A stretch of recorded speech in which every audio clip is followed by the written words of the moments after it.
Muy buenas noches, gracias por la sintonía, gracias por estar allí como cada domingo. Pues estamos ya apenas a una semana de las elecciones generales y hoy vamos a hacer un poco un análisis de los diferentes escenarios de lo que puede llegar a pasar. Gane quien gane, bueno, a qué podemos enfrentarnos. Brevísimo lo que fue la semana, voy a rescatar dos cositas que vale la pena poner sobre la mesa. Uno, el hijo de putismo de los parlamentarios no se acaba nunca, no desaprovechan la menor oportunidad.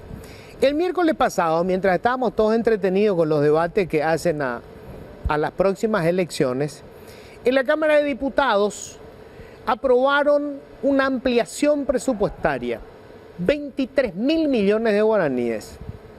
¿Para qué? Supuestamente para lo que le llaman desprecarización. ¿Qué quiere decir desprecarización o a qué se refieren? Son todos esos operadores políticos que ellos meten en la Cámara sin concursar. Y como ya se está acabando el periodo de ellos, o sea, se van a cumplir 5 años desde que los metieron por la ventana, entonces ahora pasan a desprecarizarlo, es decir, los van a convertir en funcionarios permanentes de la Cámara. Y a partir de ahora vamos a tener que pagarles religiosamente el salario, porque ya no los vamos a poder sacar. 23.000 millones de guaraníes de un plumazo. Este tipo de cosas las hacen a menudo, pero sobre todo en este periodo en el que estamos todos muy entretenidos con el tema de las elecciones. ¿Qué se aseguran con eso? Obviamente, se aseguran que todos sus operadores sigan trabajando para ello. Además, seguramente alguna comisión van a recibir del salario que van a estar cobrando a partir de ahora estos nuevos funcionarios de la Cámara. No estamos hablando de gente que gane el salario mínimo. Vos sabés lo que es el promedio de los salarios en la Cámara de Diputados. Por encima de los 15 millones de guaraníes. Así que te felicito porque a partir de ahora con tus impuestos vas a estar pagando eso.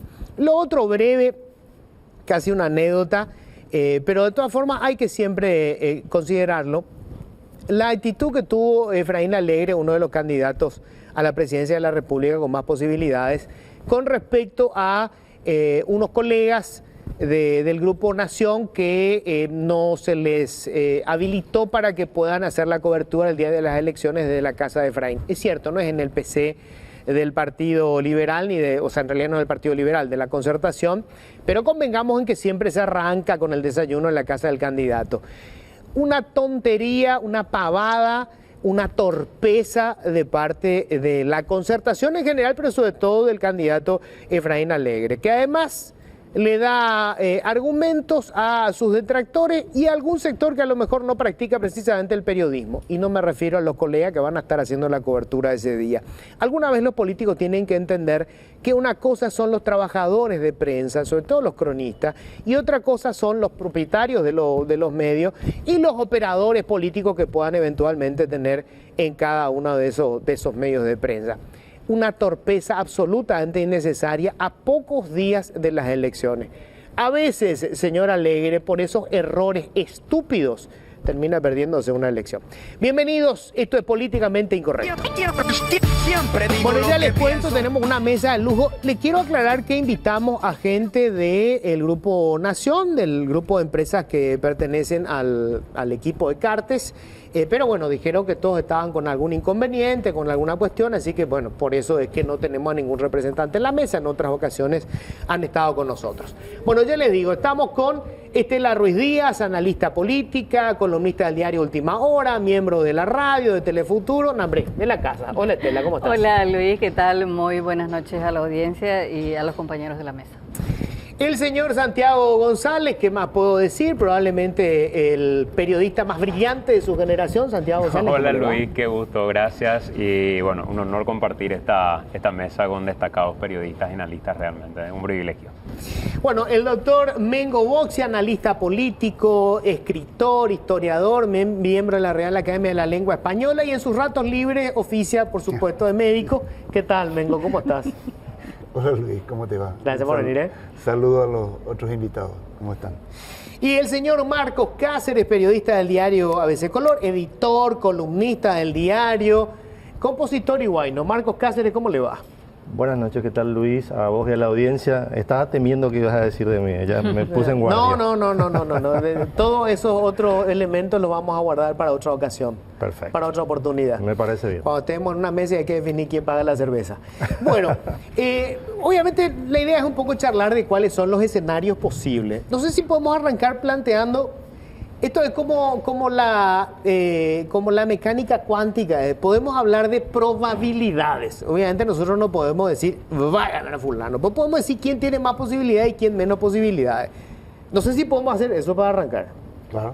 Dale. ¿Quién decís vos, Mengo, que tiene? O sea, ¿cuál es tu escenario? Mi escenario es medio parecido al del 2008. Medio parecido. Porque el 2013 era después de esa estupidez política que hicieron los liberales de echarle a Lugo,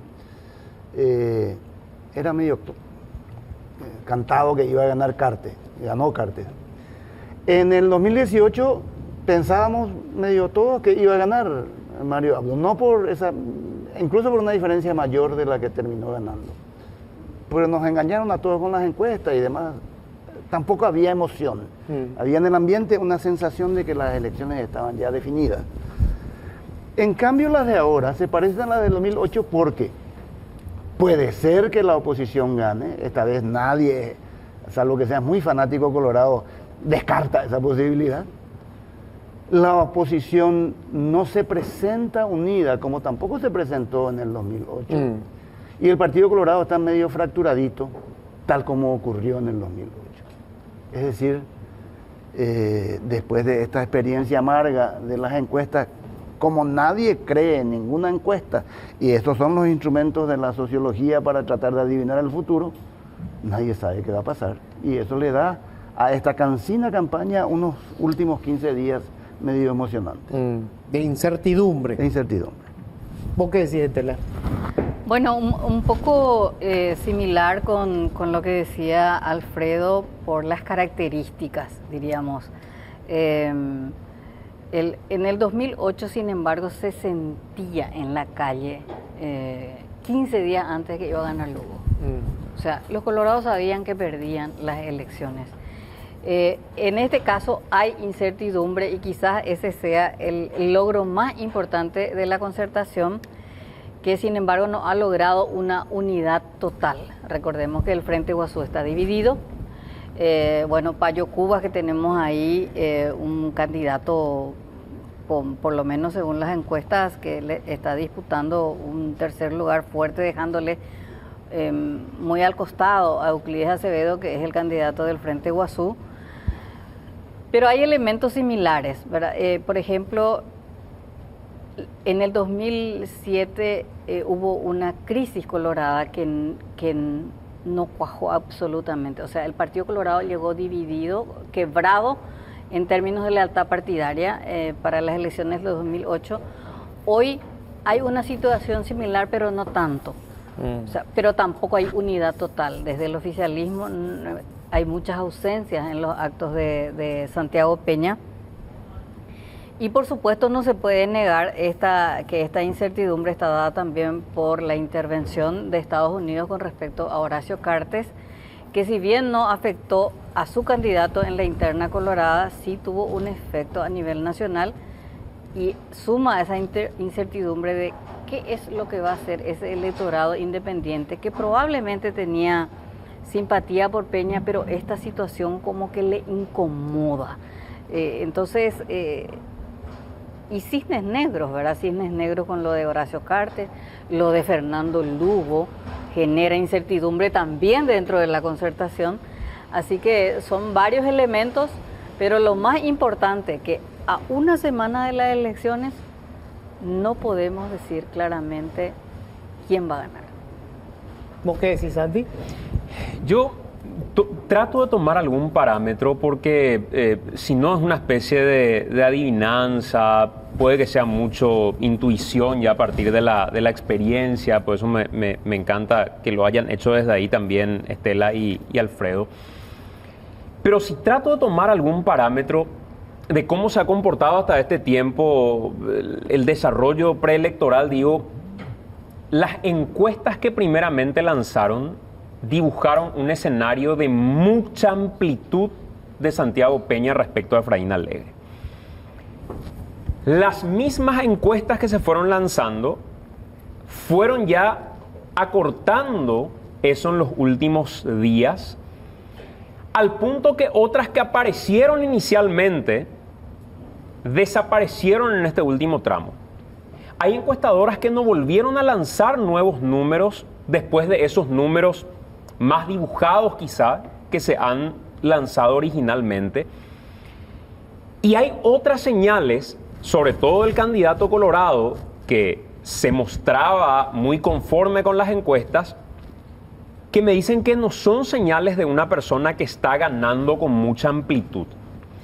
El que Santiago Peña salga a decir que no hay que ser guapito con los títulos y compañía para entrar, sino que hay que ser Colorado, nos tiene que decir algo de alguien que no responde al político tradicional, sino que responde a una estructura más técnica probablemente del gabinete anterior de Horacio Cartes.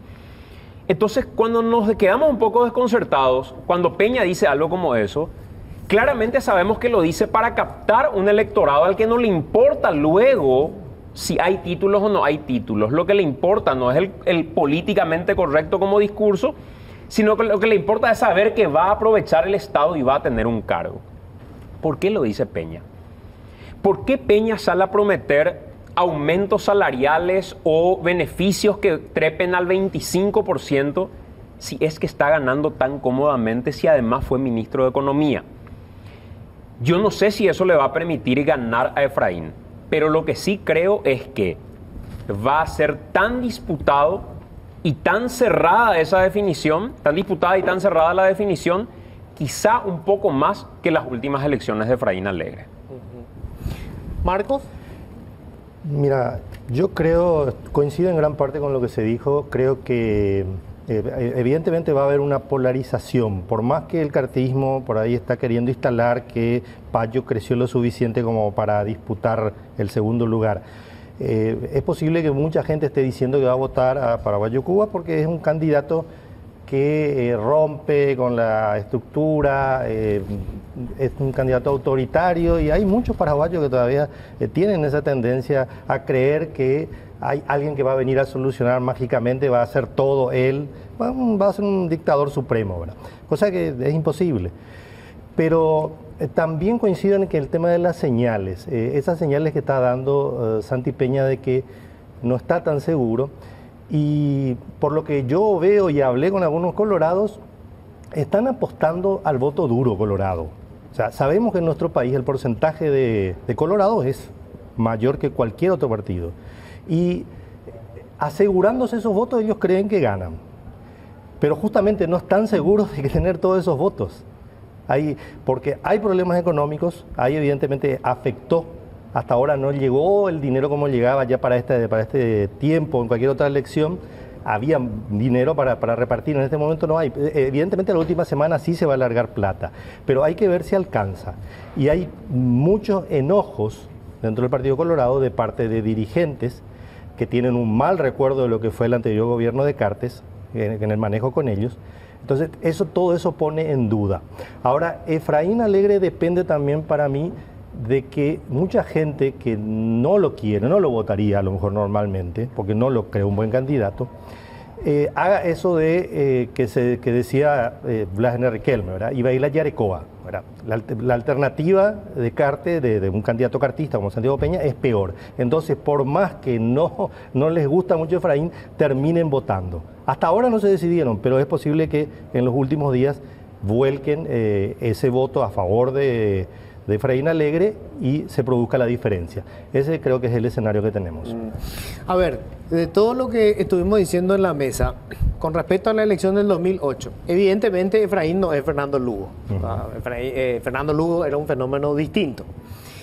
Los colorados están divididos, pero no están tan divididos como le pasó en el 2008.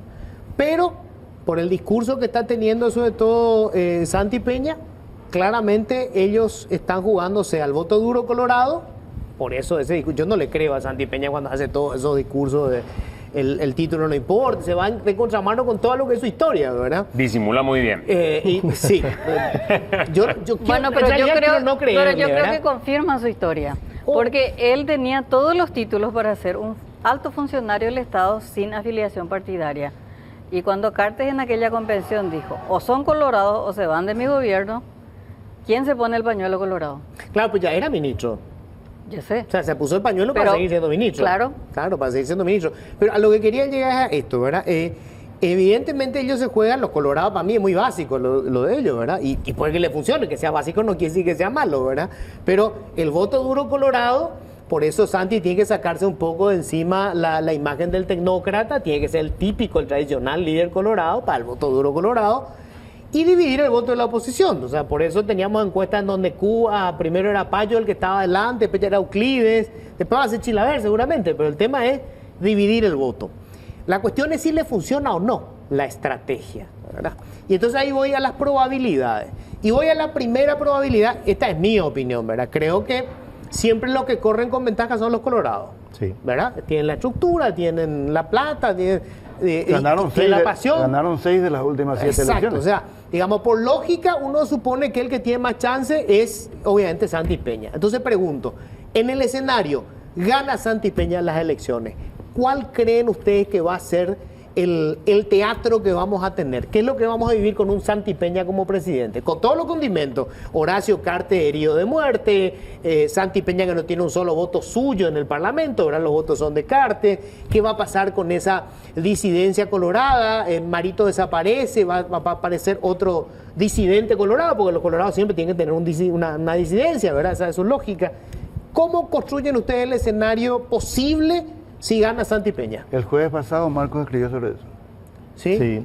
Sí, yo, pero hablando de vuelta con Colorado esta semana, ellos mismos se dan cuenta que el escenario postelectoral, en caso de un triunfo, sí, va a ser un partido colorado dividido. Se va a dar eso que se da siempre, que en el 1998 se dio de manera tremenda, la división colorada que se ve en el Senado. Eso se va a volver a repetir. De hecho, quizá tengamos un escenario parecido al de ahora, donde hay 2 bancadas y puede que más. Entonces, eso es lo que va a tener que manejar Santi Peña, ¿verdad? Él va a decir que gana. Pero 2 bancadas en donde ninguna va a ser suya. Claro, ninguna va a ser suya, por eso. ¿Y de quién se va a agarrar para gobernar? Ese es el punto. ¿Cuál ven ustedes su relación con Cartes? Porque hoy Cartes está borrado, ¿eh? En la última semana desapareció de la campaña Cartes. Bueno, yo creo que Santi Peña tiene problemas de gobernabilidad con Cartes y sin Cartes, ¿verdad?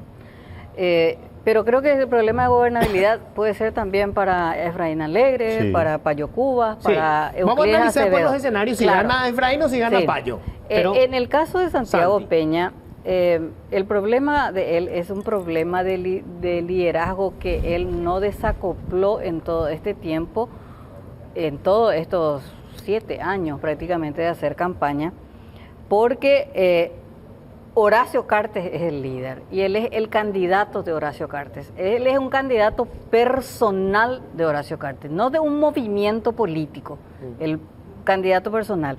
Entonces, cuando entra el problema de Cartes con Estados Unidos, uno dice, ¿le conviene más a Santi Peña Cartes afuera? Probablemente le convenga más, porque ahí vamos a verle al Santiago Peña presidente, pero vamos a ver cuál es su capacidad de liderazgo, porque como no tiene un solo diputado ni un solo senador, va a tener que negociar con todas las bancadas del Partido Colorado, y ahí él va a estar entrampado en la interna colorada. O sea, Santiago Peña en realidad no tiene,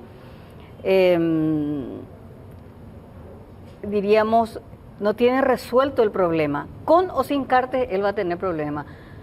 Porque en el caso que Cartes permanezca en Paraguay, y va a estar con esa incertidumbre permanente, si se va, si no se va, que cuándo, como es ahora, en cierta forma Cartes le va a resolver los problemas internos del Partido Colorado. La Casa España va a ser el otro palacio de gobierno, ¿verdad? Pero si no está Cartes, va a tener que negociar con los caudillos principales. Juan Carlos Alaverna ya no va a estar en el Congreso, porque guste o no guste, él es un elemento importante a la hora de esas negociaciones, él ya no va a estar. ¿Quiénes van a ser los líderes? ¿Lilian Samaniego? Va a estar Lilian Samaniego. ¿Nicanor? No. No, Nicanor no. Nicanor No digo que va a estar. ¿Quiénes van a ser los líderes del partido? Claro, Luis, pero para que ejerza ese liderazgo tenés que estar en el Parlamento. Tenés a Lilian Samaniego, tenés a Cachito Salomón, tenés a Fara, Ovelar, tenés a Beto Velar, Baruja probablemente. Derlis Osorio. Baruja parece que el tipo Baruja fuerte. va a ser el hombre fuerte, diríamos, en el Senado. Bachi Núñez. Pero Bachi tiene peso propio. Sí, tiene. Para mí sí. Para mí sí. Yo creo que lo que tiene Bachi Estela es hoy guantes de boxeo. El guante de boxeo tiene porque Cartes le dio esos guantes de boxeo. Claro. Pero en un escenario donde Cartes está ausente, yo no sé si para los demás líderes del Partido Colorado Bachi es una fuerza. No sé si para un Baruja Bachi es un elemento intimidante, una voz autorizada. Yo no sé. Yo lo veo a Baruja como el tipo más fuerte, Sí. con peso propio dentro del partido. También. Pero bueno, está escuchando tu análisis con Santi Peña, entonces, presidente. Claro, o sea, lo que digo nada más es que él va a tener problemas con Cartes o sin Cartes, porque con Cartes le va a resolver mientras tanto esos problemas internos, pero él va a responder a Cartes, o sea, finalmente el poder no va a estar en el Palacio de Gobierno, va a estar en la calle España. Sin Cartes, él va a tener que construir ese liderazgo.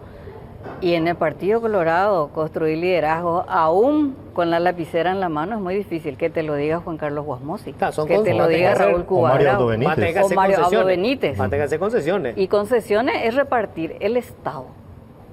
Sí. Pero hay otro elemento además.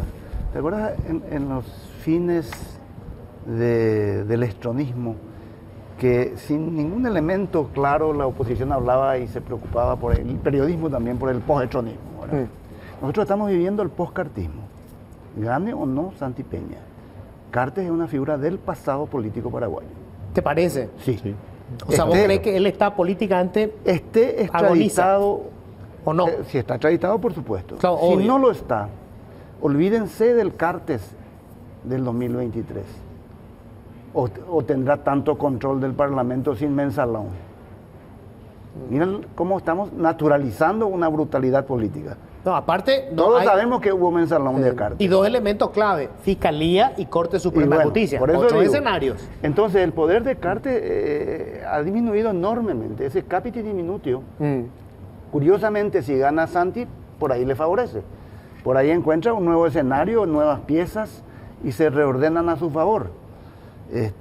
Pero hay que pensar que tradicionalmente la bancada colorada, las bancadas coloradas, se dividen en dos. No como los liberales que son en 3, 4 y 5 también, ¿verdad? Una va a ser el cartismo o lo que quede de él, o como se llama en ese momento. O el peñismo. O el peñismo, O el peñismo. Ahí está. No creo que se pueda construir tan rápidamente un peñismo. Pero los colorados son Vos decís que no. No sé, son tan plásticos, tan dúctiles, se adaptan tan bien que a lo mejor sí. Pero va a haber un antipeñismo, que ya no va a ser un abdismo. Creo que esa es otra figura. ¿Abdo desaparece después de las elecciones? Sí, yo creo Ya que está, sí. luego Sí, yo creo que ya está. Yo creo que no va a haber abdismo, o sea, tampoco. Es decir, en el Partido Colorado se van a dibujar nuevas geografías, nuevos límites, así como va a ocurrir en la oposición, que si pierde Efraín, no va a haber una cuarta oportunidad para Efraín. Lo supongo, ¿verdad? Ya ¿Qué? lo- Rocky. No. Rápido y furioso. Él mismo dijo en un programa, una vez en una entrevista, de que esta es su última Fíjense posibilidad. entonces, no hay más Efraín, no hay más Blaliano, de hecho ahora mismo ya no hay más Blaliano. Yo no veo figuras así como en el Partido Colorado, extraordinariamente con capacidad de liderazgo en el Partido Liberal. Vamos a tener otra política paraguaya, incluso en la izquierda o lo que quede de ella. Pero a Peña le conviene o no. No va a haber pues liderazgo fuerte. Si está Cartes fuera, no queda ningún liderazgo fuerte, ni en el Partido Colorado ni en el Partido Liberal, porque obviamente Efraín habrá perdido las elecciones. Pero esa no es una buena noticia tampoco de suyo para Santiago Peña, porque justamente hablaba... Es más fácil negociar con uno, con claro, dos. Claro, negociar con todos es muy complicado y él está prometiendo demasiado. Exacto. Encima. A mí esa es la parte que me genera incertidumbre. Los problemas de Peña si eventualmente llegara. El tenerlo a Cartes acá, sin poder, quizá cortándole la cuestión financiera formal, que hoy no se está pudiendo utilizar, no significa que mañana en otro escenario de administración de poder no se pueda. O sea, hoy tiene órganos como CEPRELAT, tiene órganos como que quizá colaboren con Estados Unidos en una cuestión de revisión y sea un escenario. Mañana yo no sé si tuviera poder, si es que sería tan complicado de nuevo administrar dinero, además de administrar poder. Que le corten el financiamiento formal no significa que le corten el financiamiento propiamente.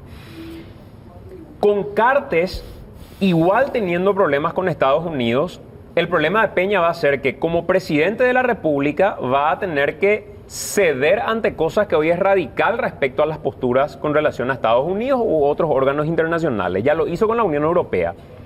En la Unión Europea se tenía un discurso, o de la Unión Europea en las internas, terminaron las internas y lo primero que hicieron fue acercarse a la Unión Europea para tratar de conversar. Va a tener que pasar con Estados Unidos porque es un socio estratégico. Ahí está la discusión del tema de la carne, que no se va a pegar un tiro en los pies evitando esa discusión cuando en realidad es una discusión muy importante para el mercado que él debe gobernar. Entonces va a ser un problema de administración con Cartes acá, y probablemente se sienta más liberado con Cartes fuera del país para poder gobernar, pero lo que le va a quedar, y ahí sí suscribo con lo que dice Marco, suscribo, va a tener que administrar la cantidad de promesas que está haciendo en este momento, de cosas que no son compatibles con un estadista. O sea, no es compatible con un estadista prometer lo que están prometiendo en campaña electoral. Y eso le va a explotar. Vos hablabas al iniciar tu programa, Luis, de la desprecarización. Y yo te meto un versus, lo que pasó en la Cámara versus lo que pasó en la Corte. El mismo escenario se dio en la Corte. Y tuvieron que parar la discusión cuando Ramírez Candia dijo, nosotros no podemos permitir, porque acá hay un criterio constitucional que hay que respetar, que es el concurso para ingresar a la función pública. Peña no se puede permitir hoy tener un discurso diferente al de la Cámara que le da luz verde a estos 23.000 millones. Pero cuando gobierne, y si eventualmente fuera presidente, sí va a ser un problema real que va a tener que administrar. Entre sus promesas, cumplirlas o no, o eventualmente responder o no a Cartes o a quien sea. Vamos a hacer una primera pausa, pero vieron que el escenario es sumamente interesante, ¿eh? Gane quien gane, el escenario es interesantísimo.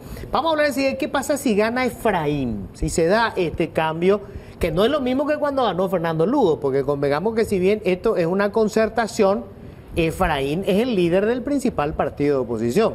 Fernando Lugo no tenía un solo voto suyo. Efraín tendrá votos suyos. Pero Efraín, lo que decíamos hace rato, no es Fernando Lugo. No es un nombre fácil en la conversa. Vamos a hablar de eso enseguida. Bueno, decíamos hace rato el escenario a una victoria de Santi Peña y todas las complicaciones que van a suponer para Santi Peña, esté Horacio Cartes dentro o fuera, las negociaciones que va a tener que hacer dentro de su propio partido. Y nosotros no hablamos de todas las reformas que va a tener que hacer necesariamente porque estamos en una situación económica explosiva. El drama de la caja fiscal, el sistema previsional, tenemos dramas sociales que van a, por supuesto, a reventar en estos 5 años. Entonces, ese es el escenario con un Santi Peña que no construyó poder propio, digamos que tendrá que construirlo desde el poder, si es que llega a ser presidente de la República. Vamos al escenario B, que creo que siempre en ese, digamos, en ese análisis de las probabilidades, creo que la segunda probabilidad más alta, obviamente, es que gane Efraín Alegre. ¿Qué pasa si gana Efraín? Y creo que tenemos que ver un poco lo que está haciendo ahora Efraín. Aparte, todos lo conocemos a él, dijiste, ¿no? Es un tipo con el que a veces cuesta hablar porque tiene algunos rasgos autoritarios. En el partido, de hecho, muchos de los dirigentes lo dicen. Con él no se puede hablar, él quiere imponer su visión solamente. Y esa condición a él le va a traer problemas, ¿verdad?, para gobernar, porque le va a generar enojos, por ejemplo, con la oposición en el Parlamento, que no sabemos siquiera si va a tener mayoría, porque es posible que se dé ese escenario de que, aunque gane Efraín Alegre y Soledad Núñez, tengan minoría en el Parlamento. En diputados probablemente lo tenga. Entonces eso va a complicar y va a necesitar de mucha habilidad política para llevar adelante sus propuestas y no estar chocando continuamente. Yo creo que por eso hablábamos de escenario complicado también para él, porque creo que su naturaleza le va a dificultar manejarse con sus colegas políticos y también va a tener que construir poder él de alguna manera, porque la mayoría del funcionariado colorado, del funcionariado paraguayo es colorado, y manejarse con ellos también va a ser bastante dificultoso. O sea, es un liberal, aunque sea de la Concertación, manejando un aparato público colorado. A ver, Sí. vengo. Yo me vuelvo a retrotraer al 2008, a la experiencia del 2008, cuando los liberales se quejaban amargamente de no haber pactado con Lugo los espacios de poder. Y después Lugo eligió a quien quiso en los ministerios que quiso, ¿verdad? Yo no sé si esta vez Efraín lo tiene hablado con los de la Concertación, porque esta vez no es un acuerdo entre izquierda y Partido Liberal, son 40 movimientos, yo no sé cómo va a ser para distribuir todo lo que, contentar a todo, ¿verdad? No sé si lo hablaron. En segundo lugar, el tema definitorio de cómo puede gobernar está dado por lo que dijo Marcos, que es que casi con seguridad va a tener una mayoría colorada en diputados y una quizá previsible mayoría también colorada en senadores, o quizá medio, ahí a veces se... 50-50, sí, digamos, pero, empatada la cosa. pero no va a tener los senadores a favor. Eso va a ser complicado, pero en cualquier caso, como le fue complicado a Lugo, en cualquier caso, que gobierne un partido opositor después de casi 70 años de hegemonía colorada siempre va a ser complicado. O tener 75-80% de funcionarios públicos afiliados a ese partido, 75% de los fiscales, por ejemplo, y probablemente la misma proporción de jueces, y ni que decir militares y policías. Esta va a ser una intratransición bastante larga, de 10 años, para que las cosas se equilibren, si es que el Partido Colorado no vuelve al poder. Porque allí está la otra cuestión que dejo flotando, que es el fantasma del juicio político. Si hay mayoría, si hay votos, solo falta un plan y solo falta el ambiente. El ambiente con Lugo, lo dio la masacre de Curuguatú. Un error de Efraín Alegre y el tema de juicio político va a estar en tapa de los diarios.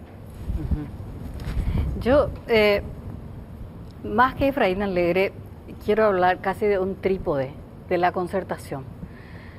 El elemento vicepresidente en la Concertación es muy importante. Yo creo que Soledad Núñez es un elemento clave para la gobernabilidad, porque ella es un puente importante para un sector conservador que, recordemos, estaba casi netamente dentro del Partido Colorado, y creo que una de las consecuencias más importantes de la intervención de Estados Unidos con respecto a Horacio Cartes ha sido justamente quebrar la élite económica en Paraguay.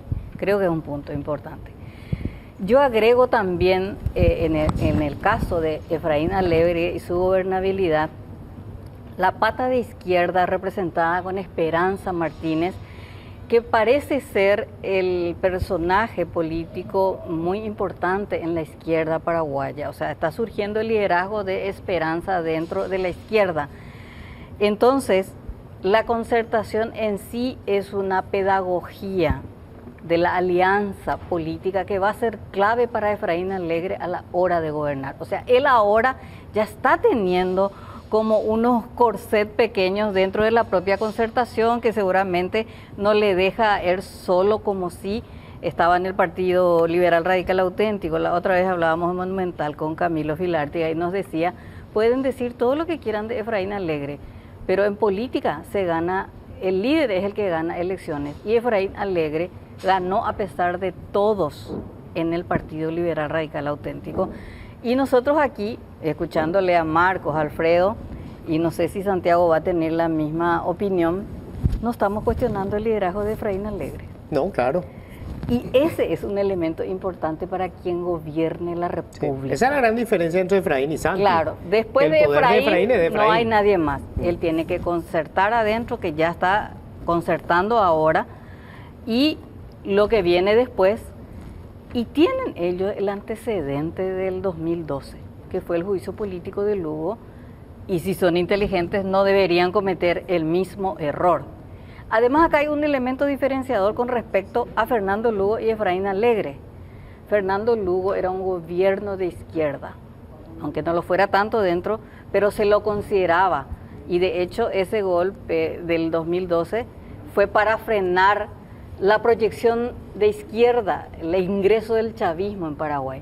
Efraín Alegre es un candidato conservador y su elección de Soledad Núñez confirmó que es un político conservador. No, además, entonces, me parece que para un juicio político, Efraín tiene partido. por un lado, y por otro lado, Luego no tenía. ese elemento ideológico es importante en Paraguay.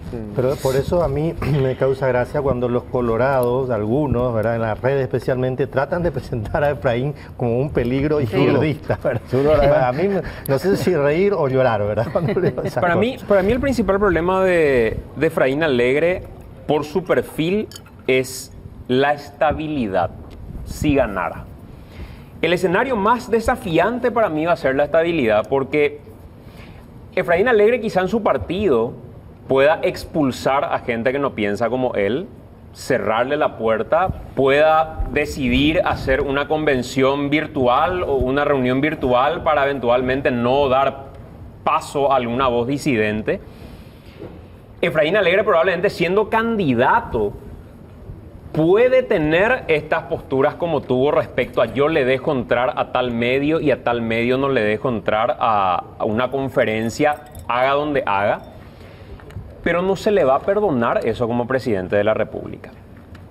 Entonces, a mí me preocupa que Efraín Alegre pretenda llevar ese perfil del líder hasta autoritario a una gestión de gobierno, porque ahí ni gente de su partido, ni gente de la concertación, ni nosotros le vamos a permitir que tenga discursos autoritarios o reacciones autoritarias. Al primer intento va a terminar siendo tapa de ABC, tapa de Última Hora, tapa de todos los medios, va a tener noticieros encima y no creo que tenga la mayoría en el Congreso como para evitar que eventualmente su suerte sea la salida. Entonces él va a tener que ser inteligente, como dice Estela, y darse cuenta que tiene que gobernar no como maneja o manejó el Partido Liberal o parte de su campaña, sino que de una manera más inteligente. Y respecto a cómo conversa los ministerios, yo les quiero compartir algunos nombres que él ya ha dado y creo que nos permite eso tener un panorama un poco más amplio. A Villarejo le da el Ministerio del Interior y lo hace por algo también. Porque el cuco ese de la izquierda nos van a invadir y van a hacer no sé qué cosa, está como con un cerrojo con Villarejo que es de Patria Querida y que representa a ese sector que tiene esos miedos. Ana Brum para Cultura. Edmundo Rolón como ministro de Defensa. Parte de los anuncios que ha dado. Mundo Rolón Colorado. Edmundo Rolón Colorado. Y Martín Burr como ministro de Industria y Comercio y Rafael Aguanes como ministra de la Mujer. Todavía le queda ahí la ficha de educación, le queda la ficha de salud, que uno diría de Hacienda, sí. La verdad que probablemente acercándonos más al día de las elecciones, ese es el elemento al que van a dar impulso. Pero dicho esto, creo que el principal problema de Efraín se va a llamar la estabilidad, cómo administre él mismo su perfil y la capacidad y la inteligencia emocional que tenga para darse cuenta que al ser presidente de la República hay cosas que no van a ser similares a ser presidente de un partido. Luis, yo solamente quiero agregar ahí que, porque esto va más allá estamos partiendo de la base que el presidente tiene todo el poder y el presidente puede hacer todo lo que quiera y según amanezca del humor que tenga. Y no es así. Eso se puede dar en la dictadura o en gobiernos muy verticalistas, casi autoritarios, pero el presidente no tiene todo el poder y el margen de maniobra que tiene el presidente en Paraguay es aún mucho más allá de la política. Probablemente los contrapesos más importantes tengan con las élites económicas, esos factores de poder que sabemos que están ahí, pero que no aparecen totalmente como aparecen en el Congreso. Un poder judicial que está tratando de sacarse de encima eso de la sumisión total al Partido Colorado y una fiscalía nueva que intenta dar otra imagen. Pero digo nomás, aunque Santiago Peña gane con la mayoría absoluta colorada en las dos cámaras, igual no va a tener libertad para hacer lo que quiere, porque los contrapesos va a tener dentro de su propio partido. Y en el caso de Efraín, lo va a tener dentro de la concertación y aparte de administrar una realidad bastante compleja. Gobierne con quien gobierne, el problema va a tener problema de gobernabilidad y va a estar en su inteligencia y en su capacidad administrar esos conflictos que se le vienen. Sí, hay que reconocer que nuestra democracia ha generado unos anticuerpos muy interesantes cuando alguien quiere acaparar todo el poder. Fíjense que te lo diga Cartes. Claro, no solamente Cartes, Oviedo. Ha pasado con Oviedo, ha pasado con Nicanor. Claro. O sea, cuando alguien quiere capturar todo el poder, hay anticuerpos que funcionan y les ponen límite. Felizmente. Felizmente. Sí. Cartes, con todo el poder que llegó a acumular, se le puso límite. Hasta ahora no se banca, ¿verdad?, haber perdido esa situación. Obviamente menos van a poder hacerlo Santiago Peña o Efraín Alegre. Yo creo que ese riesgo no corremos. Ahora, gane quien gane, sea Santi Peña o sea Efraín Alegre, cualquier éxito va a depender de su capacidad de negociar, de concertar. Porque hay que hacer unas reformas brutales que van a tener un costo político muy grande. Vos sos muy confiado con las reformas, Luis, pero yo creo que este Paraguay es como un camión viejo en punto muerto que se va. Porque esas reformas tenían que hacerse de los 90. Pero y sin embargo, Estela, hay reformas que se hacen. Voy a decir un ejemplo nomás. La administración de Mario Abdo hizo la reforma tributaria más ambiciosa que se haya hecho hasta ahora. Increíble, pero lo consiguió. O sea, hay cosas que se van haciendo, es muy lento. O sea, nos encantaría que fuera 100, nos vamos a 20. Pero igual ese 20 requiere de concertación. Y quiero ir acá al último escenario, que parece una locura. Pero digo, ¿y si pasa? Payo Cubas. Vamos a suponer que tengamos lo que pasó en Perú o lo que pasó en otros lugares, una sorpresa así y Payo Cubas es presidente. ¿Cuál es el escenario? Un Bukele loco. Un Bukele recargado. Recargado. Mira, el tema, yo no creo que pase. Creo que Payo Cubas es tercero, cómodo. Pero sí me interesa saber, y nadie me responde, y ahora les pregunto a ustedes, ¿a quién le saca más votos Payo Cubas? ¿A potenciales votos que hubieran sido para Efraín o potenciales votos colorados? Porque a lo mejor en ese porcentaje de votos está la diferencia del que gane.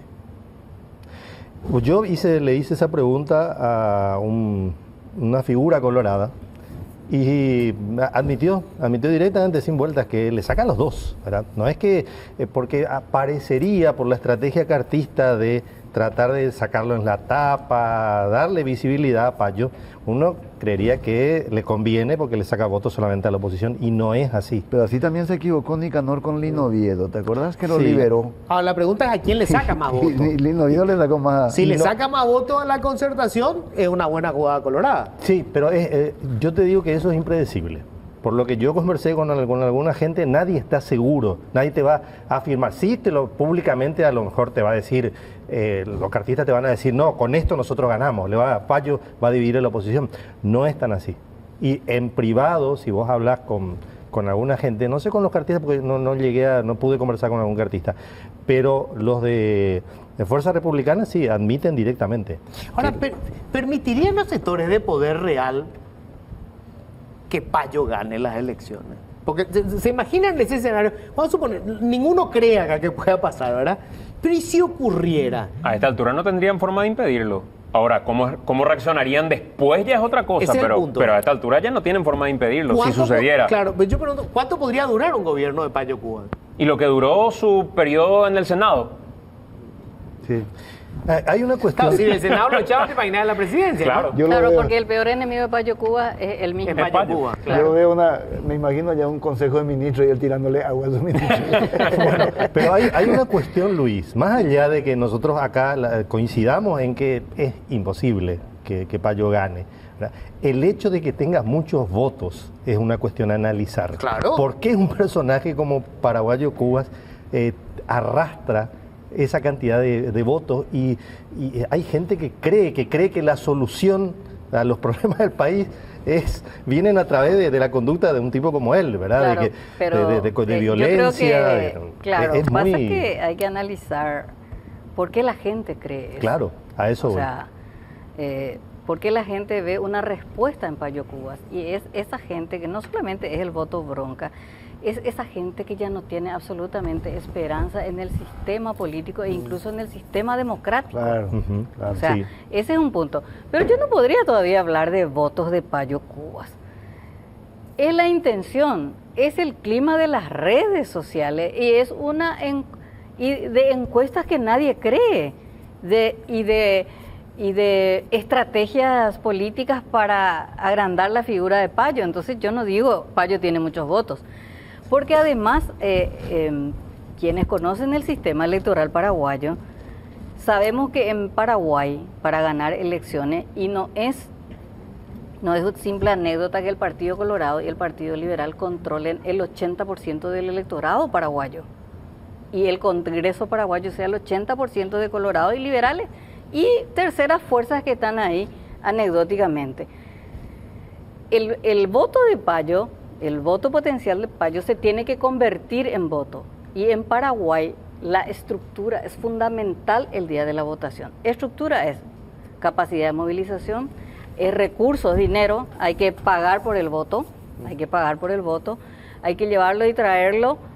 Y territorio, manejar territorios, ¿qué significa eso? Yo tengo que tener el apoyo de tal caudillo O sea, de ¿vos la crees que zona. no llega ni al 10%? No creo.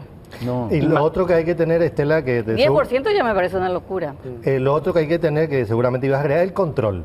Claro. Tenés que tener Y el control. ese es el último punto, como plantea Marcos.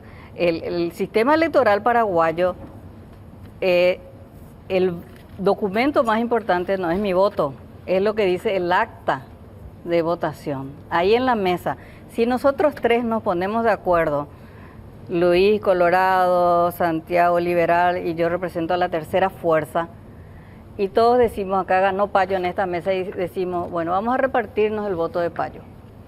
El Colorado te va a decir, yo voy a llevar el 60% porque yo tengo voto mayoritario. Y ponerle que le roben de 300 votos, que le roben 100. Y así sucesivamente, porque sucede eso, no es que yo estoy diciendo algo, no estoy hablando de ficción, así sucede porque la elección paraguaya es actocéntrica, es de acta céntrica, mejor dicho. Acta, el acta es lo que vale. Sí, Estela, a ustedes creo que todos se deben acordar de elecciones liberales y coloradas donde en pueblos ignotos aparecen 300 a Claro. 0, ¿verdad? De hecho, Eso. Payo Cubas denunció en las elecciones de 2018, Sí. él mostraba pruebas de que las actas tenían la misma tipografía Sí. en muchos lugares.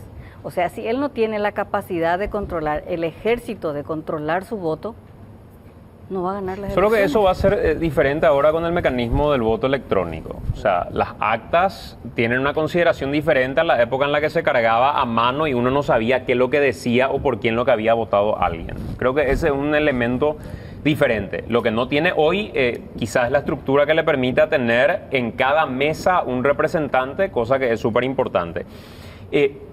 Para tomar un elemento objetivo nomás, si hace rato dijimos que Lugo no consiguió cuando le hicieron el juicio político con el fenómeno electoral que fue movilizar fuerzas que impidan que lo saquen por la vía del juicio político como un parámetro. Tomemos el caso Payo Cubas para ver qué capacidad de movilización electoral tiene cuando lo sacan del Congreso. ¿Qué pasó? O sea, ¿dónde estuvo la estructura o la gente que evitó que eso sucediera? En las redes. Entonces, por eso la estructura juega un papel importante dentro de las elecciones. Bueno, y para una cuestión final, ¿cómo creen que va a quedar constituido el Parlamento con este nuevo modelo, con esta nueva modalidad?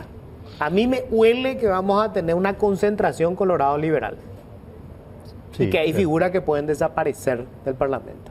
Sí, yo creo que es lo más evidente.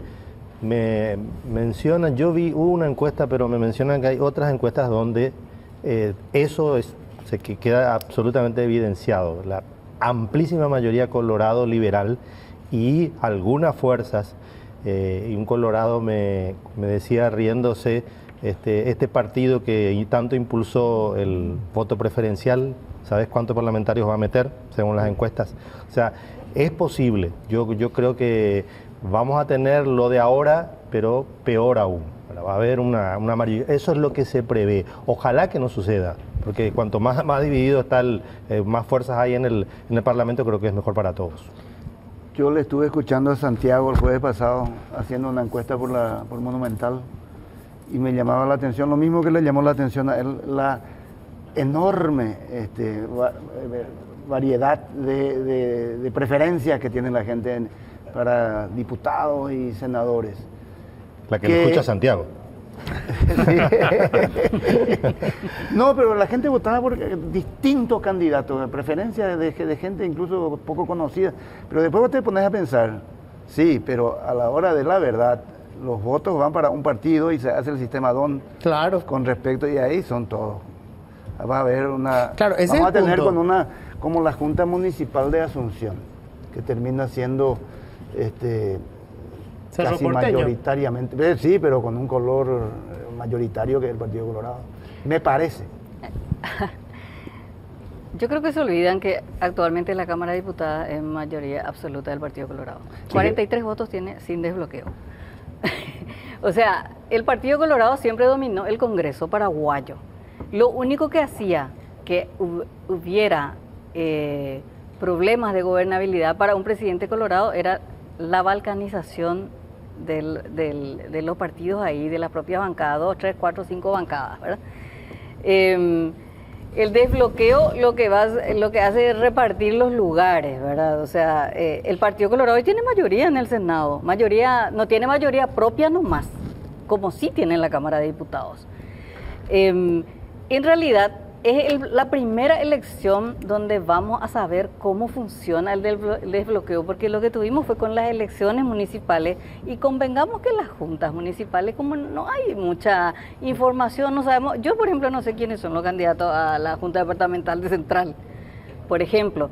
Entonces yo creo que es la primera experiencia que vamos a tener y por la propia mayoría, por el propio ejército que tienen de votantes y de operadores, el Partido Colorado como el Partido Liberal, es lógico que ellos tengan más votantes, que tengan más bancas.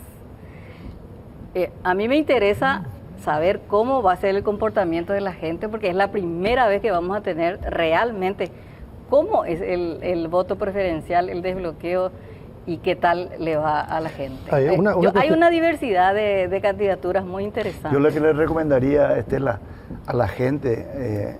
porque ahora están poniendo el enlace en los diarios, sí. En los WhatsApp, en los celulares, que se entrene, que haga la simulación, porque no es tan fácil.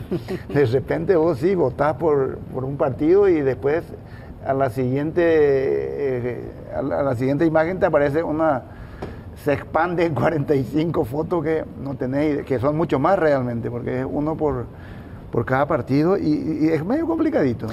Ahora, hubo una excepción de eso que dijiste, Estela, quiero marcar nomás. Del 93-98 sí tenía mayoría la oposición en la Cámara de Senadores, una clara mayoría. Ahora, remarcar también una cuestión, los colorados son minoría en el Senado. Todos los presidentes, todos los años fueron colorados. Claro, pero minoría en la suma de la oposición, sí, pero mayoría como partido. Claro, Sí, Ningún claro. partido tiene más votos que el Partido Colorado. Así es. Yo creo que va a tener mayoría o va a ganar no quien tenga la capacidad de entusiasmar o de seducir, sino de movilizar. Y digo esto después de lo que refería también el doctor Boxia cuando abríamos los micrófonos en la semana. Y así, sin avisar, le preguntábamos a la gente por quién votarían, no para presidencia, para Senado y para diputados. Y nos encontramos con una flor de sorpresa por la diversidad de lo que la gente te proponía. Entonces vos te das cuenta que hay gente que tiene muchas ganas de votar por alguien en particular que ni siquiera estaba a nuestro radar quizá, pero yo no sé si eso se va a convertir en el tipo que va a levantarse para ir a votar como si se va a asegurar el Partido Colorado que suceda. El Partido Colorado tiene 1.500.000 votantes generalmente de techo, ¿verdad?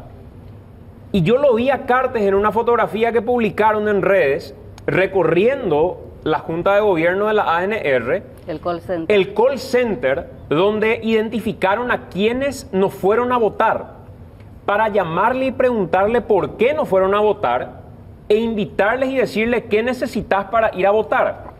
O sea, ellos entienden que la clave es movilizar hasta el último votante de su partido. No solo movilizar. Si los demás tuvieran esa capacidad y esa fijación, yo creo que la pelea puede ser más justa y más interesante. Claro, pero no tienen los recursos que tiene el Partido Colorado, ni tienen la presión. Porque ayer me enviaron de una institución pública una planilla donde le obligan a cada funcionario a poner su nombre, su teléfono, los hijos, para que el operador les llame y les obligue a votar. O sea, no solamente es una cuestión de, anda pues votar, anda a votar si querés mantener tu trabajo. Sí, yo contaba no hace mucho en una columna una anécdota donde un senador colorado, que puedo decir quién es, pues ya falleció, Martín Chiola, me mostraba una carpeta donde estaban todos esos datos, una carpetota así, y hacían la sumatoria justamente de los funcionarios públicos, sus familiares, estos famosos coordinadoras coloradas, toda esa estructura. Ellos tenían una fórmula ahí, ¿verdad?, bastante compleja, ¿verdad?, pero ¿con qué concluía? Con que ganaba Blanco Velar la elección. Y bueno, a pesar de todo eso no ganó, pero eso los colorados lo hacen en cada elección y es bastante eficaz, hay que reconocerlo. Bueno, vamos a ver cómo queda, es una experiencia nueva, yo temo nomás que como cada voto, o sea, esto es así, la gente dice, no, yo me voy y le voy a votar a Juan Pérez, que está dentro del Partido Colorado, pero a mí los otros no me gustan, pero el voto que le diste a Juan Pérez es el voto para la lista del Partido Colorado. Eso. Entonces, primero se hace el sistema DON y se dice al Partido Colorado le va a tocar 25 curules. Y después se ve entre, digamos, en la lista quiénes tuvieron más votos y menos votos. Entonces, ese es el problema. Ahí es donde yo veo, a ver cómo se da. ¿Y qué pasa con los partidos chiquitos que consiguieron meter alguno y que ahora hay que ver si van a entrar otra vez, ¿verdad? Quiero decir nomás una cosa. No sé cuánto tiempo estuvimos acá hablando. Ni una sola vez se lo mencionó Euclides Acevedo. ¿Qué dicen ustedes de Euclides Acevedo? Ni una sola vez. Sí. Entra, o sea, digo, ¿cuánto creen que va a tener Euclides? Porcentaje. ¿Por debajo de 5, más de 5? Yo no me atrevería a decir cuánto va a tener. Lo que sí es llamativo su desaparición del escenario en el debate, porque él entró bastante fuerte. Entró, como dicen los futbolistas, con la taquilla tapones de punta. Con tapones de punta entró, y sin embargo en el debate, por lo menos, no solamente en las encuestas mentirosas, en ese debate de la calle entre Euclides y Payo se habla más de Euclides, y creo que más de Payo. Perdón, más de Payo que de Euclides, y creo que más que un fracaso de Euclides sería el resultado, si es mala la votación para Euclides, sería sea malo para ese sector del Frente Guazú que no se quedó en la concertación. Sí, claro, sería un castigo para ellos. Bueno, me quedé sin tiempo, ¿verdad? Me quedé sin tiempo. Bien, gracias a usted. Bueno, se nos acabó Patricia el tiempo. Bullrich le quiere para la votación. Sí, y su abogado Marinoni. Bueno, vamos a hablar ahora de cuáles son los escenarios económicos o el escenario económico con el que se va a tener que enfrentar quien gane las elecciones, gane quien gane, y qué es lo que puede pasar dependiendo de quién gane justamente las presidenciales. Y ya les cuento, estamos con Manuel Ferreira, ex ministro de Hacienda, economista, por supuesto. ¿Qué tal, Manuel? ¿Cómo estás? ¿Qué tal, Luis? ¿Cómo estás? Un saludo también al resto de los panelistas y a la teleaudiencia. Bueno, gracias por venir. Por favor. Wildo González, economista, académico, estuvo en Chile mucho tiempo. Hola, Wildo, ¿cómo estás? Muy bien, muchas gracias por la invitación. Saludos al resto del panel y a la audiencia. Y estamos con Víctor Raúl Benítez, economista, docente de la Fundación Getulio Vargas. Hola Víctor, ¿cómo estás? Hola, muchas gracias. Placer estar con Manuel y con Wildo y contigo. Bueno, a ver, ¿cuál es el escenario que tiene el que gane las elecciones, Manuel? ¿Cuáles son los desafíos inmediatos? Bueno, yo creo que hay varias complicaciones que son, en el campo económico sobre todo, ¿verdad? Que son las que van a tener que hacer frente. Una es el hecho de que nosotros estamos en un proceso de convergencia en el déficit fiscal hacia lo que dice la ley de responsabilidad fiscal. Estamos todavía, cerramos el año pasado con un 3% medio dibujado, ¿verdad? Y tenemos que llegar a 1,5% en el 2024.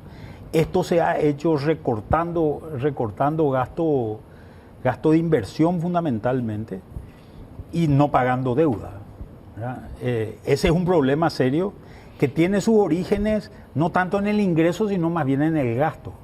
Uno de los problemas centrales que tenemos ahí es el famoso déficit de la caja fiscal, donde tenemos un montón de gente que se jubila muy pronto, que aporta muy poco y por tanto el dinero no alcanza. Este es un tema, creo que central a tocarlo.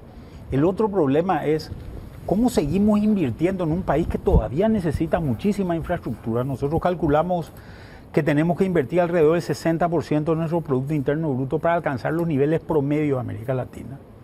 Con lo cual andamos más o menos por los 25.000 millones de dólares en agua, en electricidad, en rutas, en cárceles, en hospitales, etcétera, ¿verdad?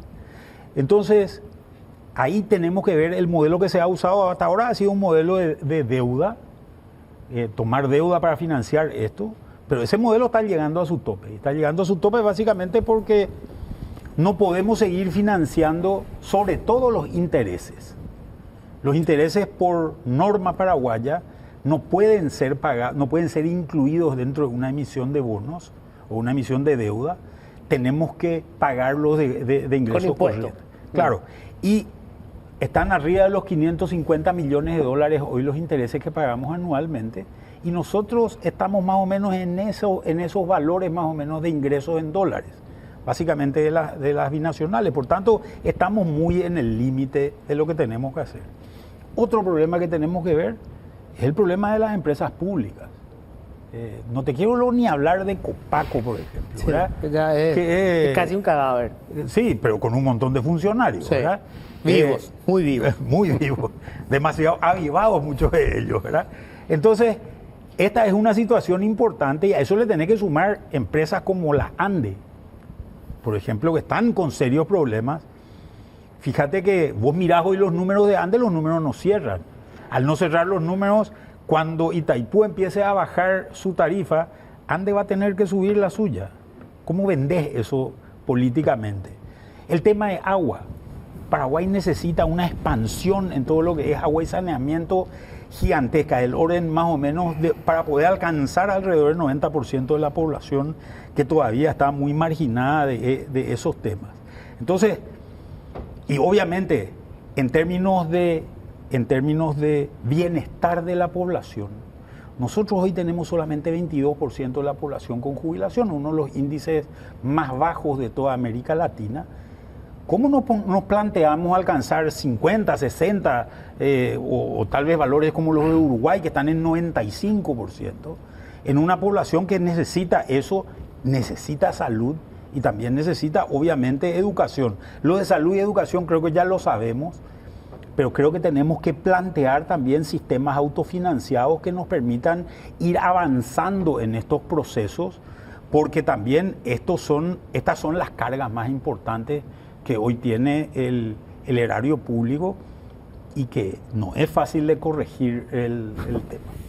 A ver, este es un pantallazo rápido. Wildo, ¿cómo ves vos el escenario, los desafíos más importantes? Mira, coincido mucho con el escenario que dice Manuel. El gran problema va a ser tener un equilibrio fiscal, y es cierto que va a ser un desafío bastante grande. Pensar que estamos ya en abril y este año tenemos que tener un déficit de 2.3 y ya a marzo tenemos 1% de déficit. O sea, altamente probable que lleguemos a fin de año superando incluso el déficit del presupuesto. Va a ser bien complicado eso. Tiene razón con el tema del déficit de infraestructura. O sea, es algo y también hay que ver cómo financiar eso, que no va a ser trivial eso, va a ser bastante complejo. Y con relación a la parte de pensiones, yo creo que el punto clave del tema, de lo que tocó Manuel, necesitamos reformar nuestro sistema de pensiones porque, uno, necesitamos tener mayor cobertura social, mayor protección social para que la gente tenga más incentivo a ser formal. Ahora nadie tiene incentivo para ser formal. Tenemos una informalidad que fácilmente es del 50 o 60% del PIB, dependiendo de cómo mide, y eso es bastante peligroso. Y no le puedes formalizar a la gente diciéndole simplemente pagar impuestos, que es tu obligación, claro, sino que tenés que ofrecerle algo a cambio. Y un sistema de pensiones saludable, o sea, regenerado, 2.0 si quieres llamarle, es algo que yo creo que es una opción bastante saludable para que la gente tenga incentivos para poder formalizarse. Y aparte de todo eso, o sea, está el tema de tratar de reformar la parte de la educación, adquirir capital humano, en un mundo que cada vez se vuelve más dinámico, en el que el conocimiento es muy, muy importante. Nosotros seguimos todavía peleándonos con cosas chicas, mientras el mundo desarrollado va avanzando a pasos gigantes. Nosotros todavía no somos capaces ni siquiera de proveer internet a todas las escuelas en este país. Entonces, ¿cómo nosotros podemos pensar que vamos a crecer en el futuro si nuestra futura mano de obra no está entrenada para usar las nuevas tecnologías que tenemos actualmente? Entonces, esos son temas primordiales que no solamente este gobierno que viene tiene que tocar, sino que algo que hay que fijarse como una especie de meta país y un acuerdo político, si se quiere decirse, que marque la agenda de los próximos 20 años, porque si no, ya fuimos retrocediendo en los rankings de bienestar, de PIB per cápita, o como quieras llamarle, y en 10 años más vamos a estar últimos en América Latina, fácilmente, si es que no se hace nada. Víctor. Bueno, yo coincido, en realidad Wildo suele decir que los economistas siempre lo vamos a coincidir en todo. Y entonces, antes de traerte mi listita, escribí un artículo que se titula Las 15 bombas reloj que le esperan al próximo presidente, sea quien fuere. Yo quiero ya hacer una aseveración que dice así: en realidad todas las teorías económicas tienen en sí mismas, cualquiera fuera la teoría económica, un juicio de valor político. Lo hubiera dejado a Mengo, ahí hay un lugar ahí, porque él es en realidad el que nos va a dar la respuesta a lo que acaban de decir mis colegas y a lo que voy a decir yo mismo. Porque las teorías económicas y las políticas públicas económicas, políticas en realidad son decisiones políticas, se influencian mutuamente, y el poder y la política no se compadece con la racionalidad supuesta de los actores económicos, que buscan maximizar, ¿verdad?, el uso de los recursos, la distribución, la calidad de vida, el bienestar. Porque las decisiones del poder y de la política son irracionales, son emotivas. El voto, van a ver el domingo ahora cómo se va a votar, a emoción pura. Y cómo se van a definir las políticas públicas también económicas, a pura emoción, dependiendo de la etapa de los diarios. Es más o menos el Consejo Económico Banana sabe muy bien cómo es. ¿Qué dicen los diarios? Yayapó Pea o Yayapó Amoa. Y mis bombas son la matriz productiva, la gran oportunidad de salir del primitivismo productivo y entrar a la economía del conocimiento. Tiene este presidente que viene, quien quiera fuere, quien quiera fuere. Porque no es que nosotros tenemos déficit fiscal y que por eso nosotros dañamos el PIB. El PIB luego ya está hipertróficamente formado, por eso hay déficit fiscal. Al revés, güey. Nosotros no producimos ni cobramos los impuestos suficientes. De lo que producimos, 46% de informalidad. Nos recaudamos luego, gastamos como locos. Ahí lo acaba de decir Manuel. Y lógico que vamos a tener déficit fiscal. Lo estamos teniendo desde el 2012. 0,5, 0,5, 1, 1, 1, después 3, después 6. Después ya 3 otra vez, creo que el año pasado, lo acabo de decir Manuel. Bueno, entonces, la matriz productiva, la evasión. Yo en eso no coincido con Manuel cuando él dice solamente por el lado de los gastos, no, por el lado de los ingresos también tenemos un susuá enorme nosotros. Los perros evaden en este país. Lo dice Oscar Orué, 1.900 millones de dólares. Y después el tercero, el malgasto, 1.650 millones de dólares los perros malgastan o roban. La seguridad social, está todo dicho, 60.000 jubilados tenemos, 620.000 asegurados, una vireza. La desigualdad, que tiene consecuencias políticas, el déficit fiscal, no hace falta ni hablar, la deuda, viejo. Más de 500 millones tenemos ahora de intereses nomás. No sé dónde vamos a sacar. Decirle para los empresarios que paguen impuestos, la informalidad, que ya acabo de hablar, el empleo o el subempleo, el déficit en agua y saneamiento, ahí salen en los periódicos que tomamos agua con materia fecal, pega la paraguayina. Energía, se corta la luz. 11.000 millones de dólares necesita, según el plan maestro, la ANDE para mitigar su déficit. Educación, no quiero ni hablar porque voy a llorar. Salud, no hace falta, hay que ver la foto ahí de la gente teniendo hijos por la pared. Habitación, 1 millón de unidades habitacionales y vialidad. 17.000 kilómetros necesitaba el gobierno anterior, subió 4.000, dice que hizo el actual presidente, sobra 13.000 kilómetros de ruta. Y todo esto le vamos a entregar al presidente y al futuro ministro de Hacienda, no sabemos quién va a ser, no sabemos si le vamos a felicitar o dar los pésames, dice Amílcar. Péasela ese análisis. Y que en ese escenario, con todos estos desafíos, ¿qué nos conviene más? O sea, ¿se puede hablar de nos conviene que gane este grupo o este otro grupo? ¿Se puede hablar en esos términos? Preguntarle a Manuel primero. Mira, yo no creo que se pueda hablar necesariamente en esos términos. Nosotros sí necesitamos algo que es importante, que es estabilidad política. Muy bien. Y una cosa que va a necesitar el que entre va a ser mucho coraje. O sea, gane quien gane, estabilidad política Y coraje. Claro, anda, ¿qué va a hacer con Copaco? ¿Qué va a hacer con Copaco? Yo recuerdo cuando yo estaba en el Ministerio de Hacienda, me llama una vez el desaparecido vicepresidente Oscar Denis en su momento, ¿verdad? Y me dice, ministro, ¿qué vamos a hacer con Copaco? Y vamos a venderle, dije, vicepresidente. No, pues, me dice, no, pues, ministro, no me vas a traer más problemas. Claro, era un gobierno corto, pero esa es la expresión muchas veces de lo que hace falta hacer, ¿verdad? ¿Qué vas a hacer con una empresa como Ande, donde tenés pérdidas importantes? ¿Por qué? Porque las tarifas han sido políticamente consensuadas. Me mandaban un WhatsApp la otra vez. ¿Qué te decían? Donde decía la propaganda de uno de los candidatos, donde decía, vas a pagar 10 veces menos de Ande cuando yo sea presidente. Y la contestación al WhatsApp era, yo no pago, luego estoy colgado. O sea, no hay ningún beneficio.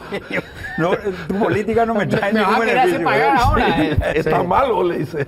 Claro.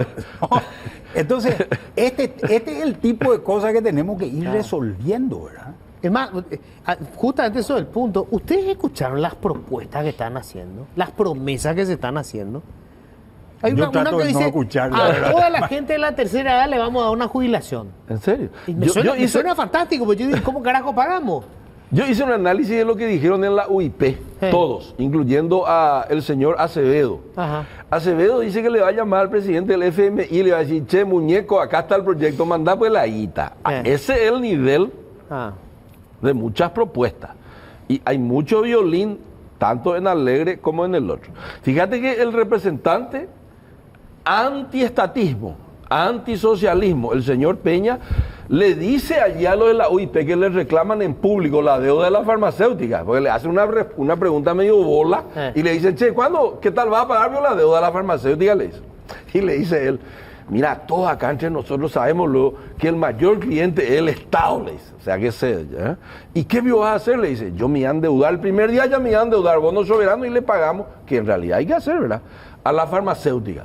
Es decir, más de lo mismo. No, pero fíjate. Yo no he visto muchas propuestas, Manuel. Tenés que arreglar 250 millones de dólares más o menos de farmacéutica. 450 de MOPC. Tenés que arreglar, sumás los dos. Ahí tenés 700 millones y vas a salir con un bono emitido en el momento que las tasas de interés están más altas que en el mundo. Sí, pero por el tema de las tasas, yo no creo que cambie el escenario de tasas acá a 2 años. Entonces, hay que hacer la tasa que te va a tocar, o sea, ¿qué preferís? O sea, va a ser nomás lo caro tomar crédito. Va a ser caro nomás lo, o sea, sí, pero vamos a tomar crédito para pagar deuda. O sea, un gobierno entra y va a tomar crédito para pagar una deuda del gobierno anterior. Sí, lo único no se puede pagar intereses, te lo acaba de decir Manuel.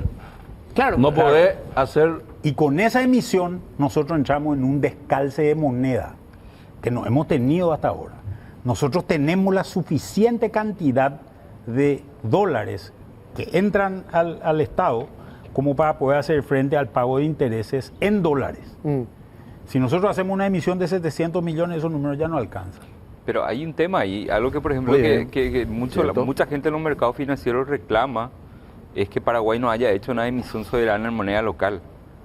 O sea, si nosotros hacemos una emisión soberana en moneda local, va a tener efectos colaterales bastante positivos también para profundizar un poco el mercado de capitales. Pero en el mercado internacional. En el mercado internacional Y nos se van a puede. aceptar en guaraníes. Hay gente que está dispuesta. Como es el Brasil, que está más endeudado en moneda local que en moneda extranjera. Pero compran los propios brasileños. Sí, ahí hay un, Sí, hay un tema. ahí Lo que hay pasa un es que mercado. hoy hay acá no vas a meter No, 700 o- millones de dólares en No, pero guaraníes. hay gente Hoy que hay está una dispuesta. oportunidad para hacer ese tipo de cosas que nos reclaman, pero no había oportunidad para hacer ese tipo de cosas porque cuando vos tenés un dólar que tiende a apreciarse, entonces la gente dice, a ver, yo al final lo que tengo son dólares, voy a comprar guaraníes, después cuando tenga que vender esos guaraníes va a estar más bajo, entonces no me conviene hacer esa Sí. operación.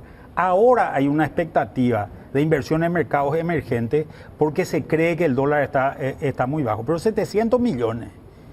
Nosotros no tenemos capacidad interna para tomar todo de golpe. Porque lo primero es, perfecto, va a venir un inversor internacional que va a tener dólares y va a decir, yo quiero traer esos dólares y cambiar por guaraníes.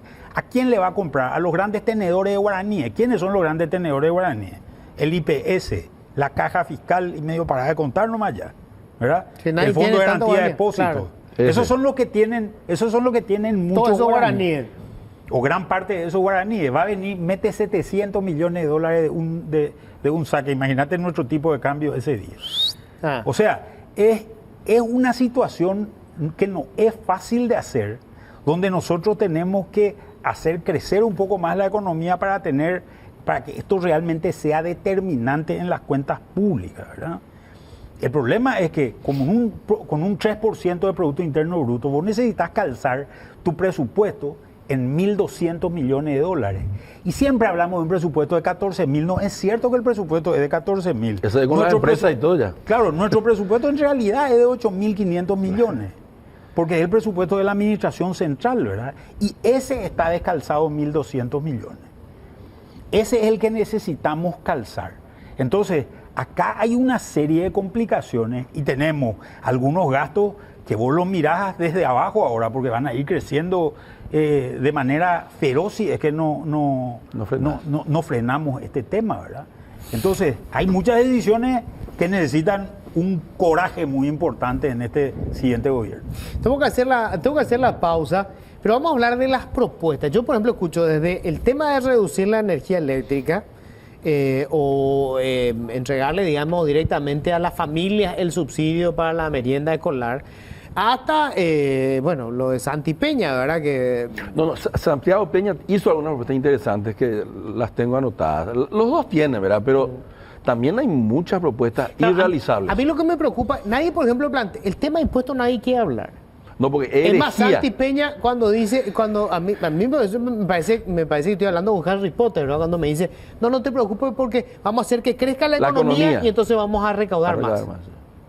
Ah, no, entonces, ¿por qué no lo hicimos antes, verdad? Era tan fácil la vida. Fíjate que la inflación te ayudó Sí. a recaudar más. Sí. Sí, Subió sí, 15% subió creo que en el 2022, ¿verdad? En los últimos 2 años tenemos 20% de inflación acumulada. Sí. Eso te ayuda a recaudar más. Claro. Me Qué ayudó bueno, bastante. ¿no? Siempre digo lo que pienso. Bueno, esto que estamos hablando es cuando vos aterrizás todo ese discurso, vamos a hacer esto, vamos a hacer aquello. Esta es la realidad, cuando hablamos de cuál es la situación de la economía y los desafíos que vamos a tener. Un argumento que se repite hasta el hartazgo es somos un país rico. En realidad somos un país pobre, porque obviamente la riqueza o la pobreza, en tal caso somos un país que tiene unas potencialidades interesantes, pero hoy nuestro Producto Interno Bruto nos ubica entre los países más pobres de América Latina. Sí, así es. De hecho, tenemos un PIB per cápita de los más bajos en Latinoamérica.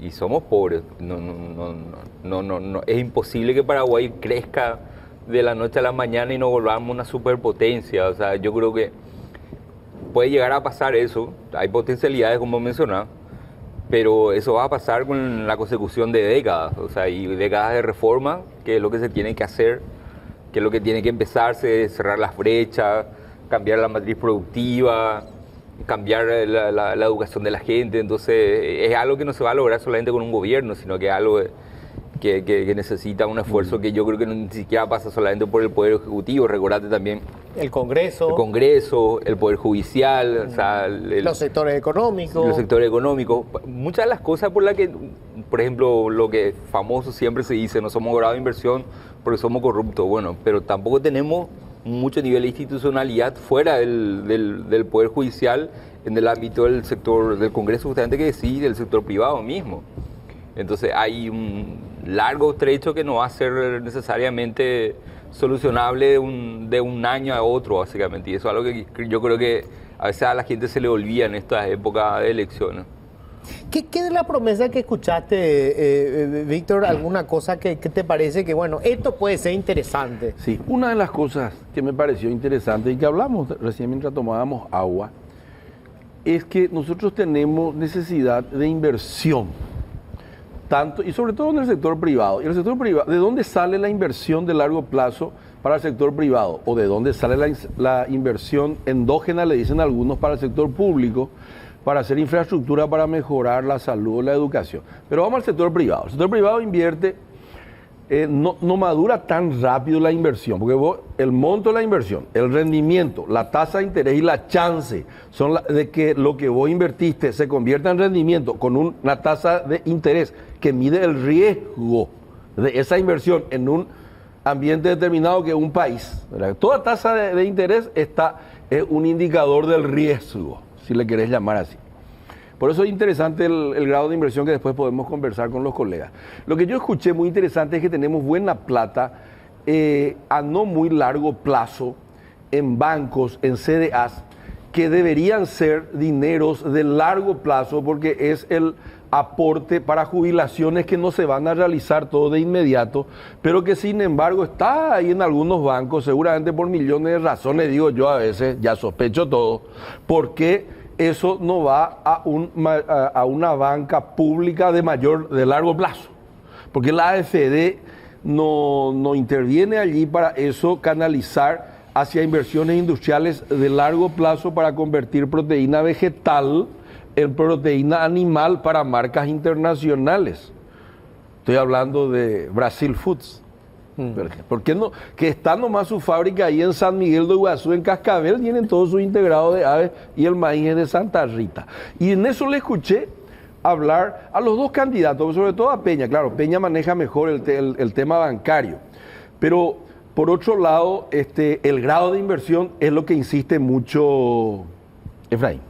Efraín dice: seguridad jurídica e institucionalidad nos va a traer el grado de inversión. Ahí bajan las tasas de interés, las empresas paraguayas también se valorizan más, porque al venir cuando la tasa es menor en un país, el flujo futuro de un rendimiento, que así es una de las formas de valorizar empresas, traído a hoy es mayor. Y si el flujo futuro vos descontás a una tasa mayor, el valor presente es menor. Entonces los empresarios paraguayos se van a enriquecer si tenemos grado de inversión. Van a poder vender la mitad de su empresa a un inversor extranjero que puede ser su socio, que le puede traer tecnología. Esas son las cosas que yo digo y que complemento. Le escuché en la UIP, pero después no escuché gran cosa también. Eso es lo que me llamó más la atención. La seguridad jurídica que dice Efraín, grado de inversión, y canalizar recursos de largo plazo a inversión, el ahorro de largo plazo a inversiones de largo plazo. Dinero de IPS principalmente. Sí, que está en bancos a plazos de 3 años, esos 4 sí, claro, años. un absurdo, que tendría que ser a largo plazo. Ahora, hay cosas que nosotros podemos plantearnos que pueden significar un cambio importante. Por ejemplo, Itaipú. O sea, se habla mucho, se pagó toda la deuda, ahora se bajó la tarifa. Yo creo que la negociación no fue mala. Después de todo, digamos, hay unos 410 millones de dólares que se van a tener que invertir, que era dinero que se usaba para pagar la deuda de Itaipú, era que le va a tocar ahora a Paraguay. 410 millones de dólares que hay que meter bajo la figura esta de los fondos sociales, que me parecen un disparate, bueno, pero podemos canalizar bien. Buena parte va a ir para la ANDE. Y ANDE igual se va a ahorrar como 110 millones de dólares, creo que también, digamos, con el tema de la tarifa. Pero hay ahí una posibilidad, digamos, de una energía mucho más barata porque va a seguir bajando. No sé si eso nos permite plantearnos algo más que lo que tenemos hoy. Están los chinos y los estadounidenses peleándose por el litio de América Latina y están ahí al lado, en Bolivia está el depósito de litio. Y nosotros tenemos energía eléctrica. ¿Hay algo que deberíamos plantear que sea ser más creativo o es fantasía? Mira, yo creo que hay oportunidades.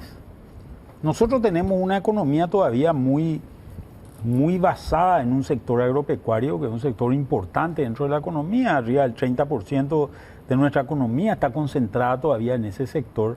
Eso nos genera una serie de volatilidades también importantes porque se notó mucho el año pasado. Claro. Y se va a notar este año. Depende del clima. Por lo contrario. Claro. Vamos a subir los precios afuera. Pero nosotros tenemos una serie de ventajas que tenemos que aprovecharlas, ¿verdad? Primero, tenemos una ventaja comparativa real, que es que tenemos electricidad, ¿verdad? Tenemos una disponibilidad de electricidad, pero ojo, no es infinita esa electricidad. En algún momento dado tenemos que empezar a trabajar en producir más, ¿verdad? Nuevas fuentes. Tenemos otro tema que también es muy importante, que es,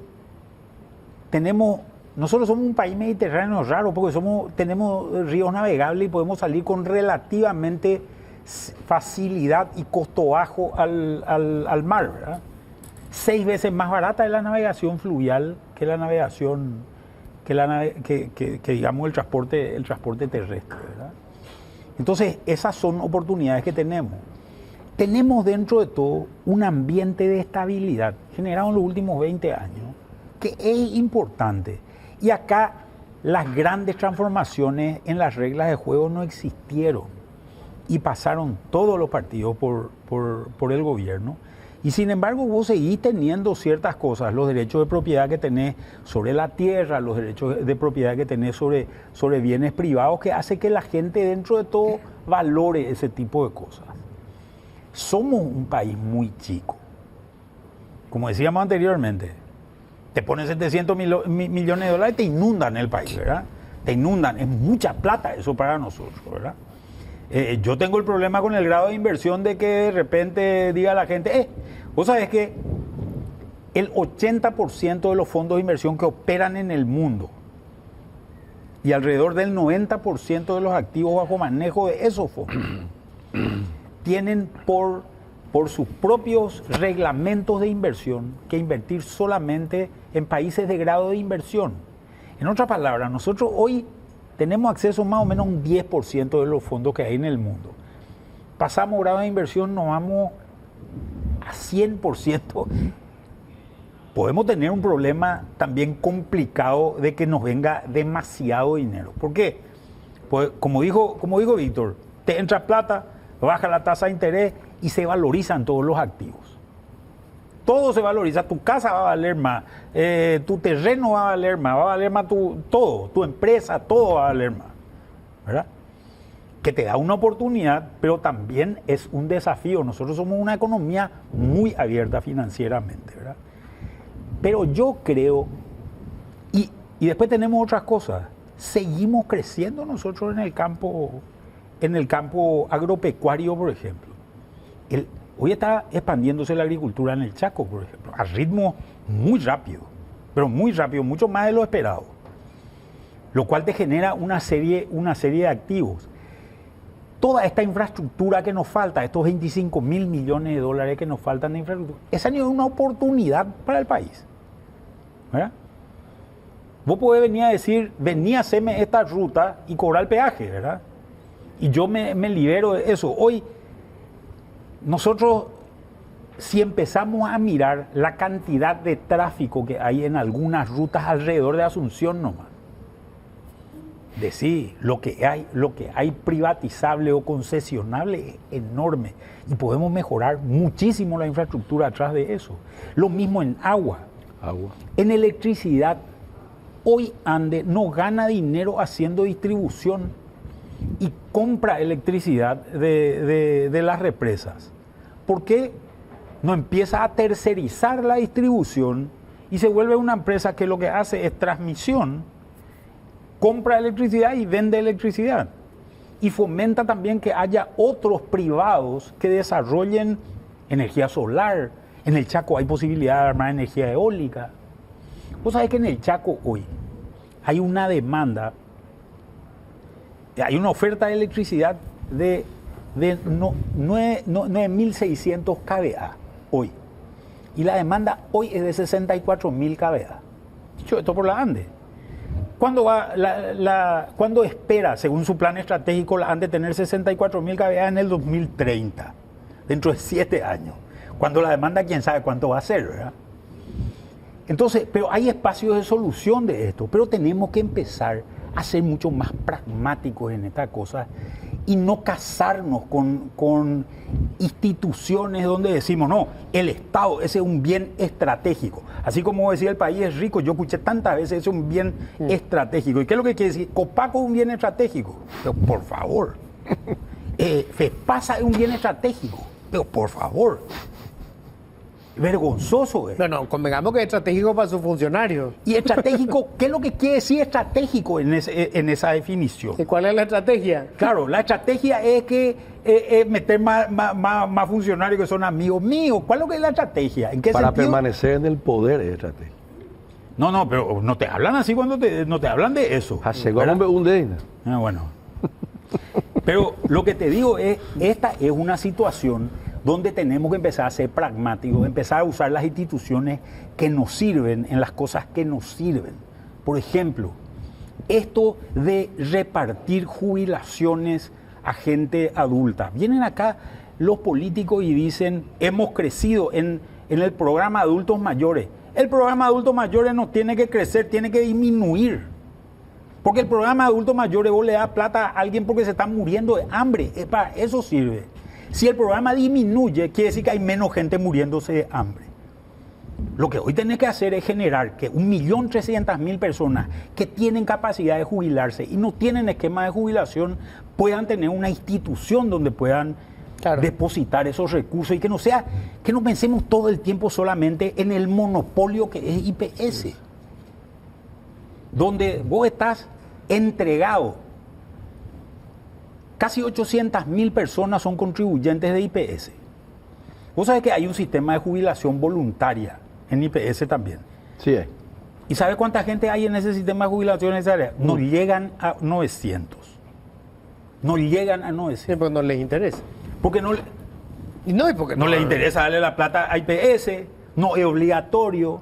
Claro. Hay una serie de circunstancias. Claro. Vos, en ciertos rubros, estás sujeto a la buena de Dios, a tu suerte y a tu gestión. Si vos te equivocaste en tu vida y no tenés plata en tu tercera edad, estás frito. Adultos mayores, 1/4 de salario mínimo.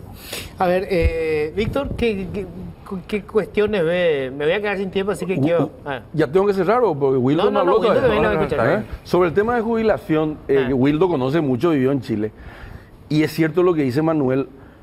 Nosotros tenemos que poder darle una jubilación a la gente que no es formal, inclusive a la gente que recibe ese subtecoponagro que se llama, ¿verdad? Sí. Ese tecoponagro que se llama. No, adultos mayores. Adultos mayores se llama. Bueno, porque ellos también se van después al supermercado y consumen y pagan el 10% de IVA.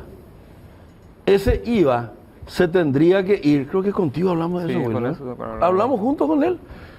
Explicado eso. No, tu idea. Porque es que hablamos siempre y decimos, che, ¿por qué no agarramos ese 10% y metemos en un fondo que se aplique, que gane rentabilidad, para que cuando ese pobre llegue a adulto, él tenga la posibilidad de jubilarse con la plata del IVA que él gastó, aunque sea poco, en el supermercado, y que eso se guarde, pero que ya no vaya Hacienda, que se vaya a otro lugar y que se haga rendir. Esas cosas así creativas complementan lo que dice Manuel.